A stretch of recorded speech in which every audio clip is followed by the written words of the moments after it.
JP, from my understanding, JP did something monumental. He hit the timeline. He posted on X. He did hit the timeline. He's like, these are dire times.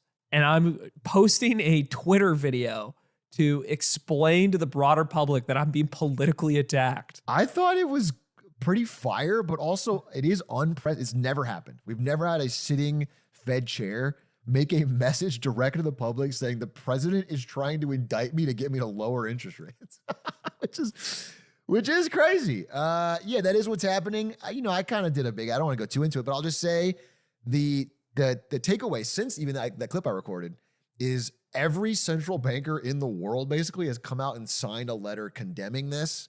I'm talking about everywhere, like all over. The general sense is that if, so much of the world economy is underpinned on trust in the US dollar, and that is trust in the institution of the Federal Reserve.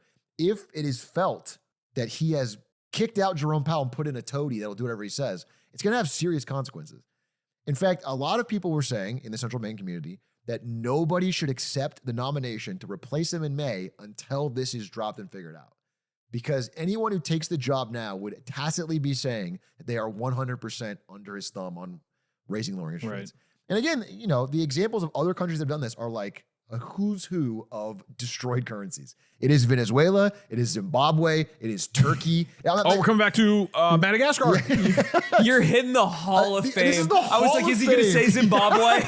These are the all-time goats of currencies going to shit. And it is where they take over independent central bank and they make them do whatever they want.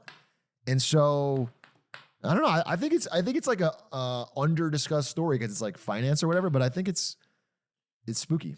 But there's some pushback I got on this clip, which is about like the Federal Reserve is a fucking institutional cabal of the banks and we should get rid of it. And it's like, that's sort of like the Rand Paul, Ron Paul kind of angle. I just want to say, if that is your stance and you are intellectually honest and want to go with that, that's fine. But what we're talking about, Trump is not saying, I'm going to prosecute Jerome Powell to save you from the Federal Reserve.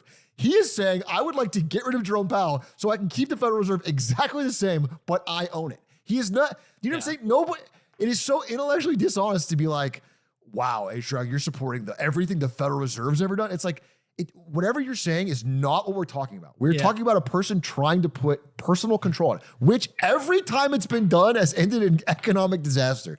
So I don't need to be like, you can make a great argument that maybe interest rates should free float based on market demand and we don't need a Federal Reserve. You can make that argument, but that is not what Trump is doing. People like put words in his mouth to do whatever fucking idea they're talking about. It's like he's being so clear about what he wants to do, which is replace it with a different Kevin Hassett or Kevin Warsh, who will do what he says and lower them. Kevin James is also on the Just a Kevin.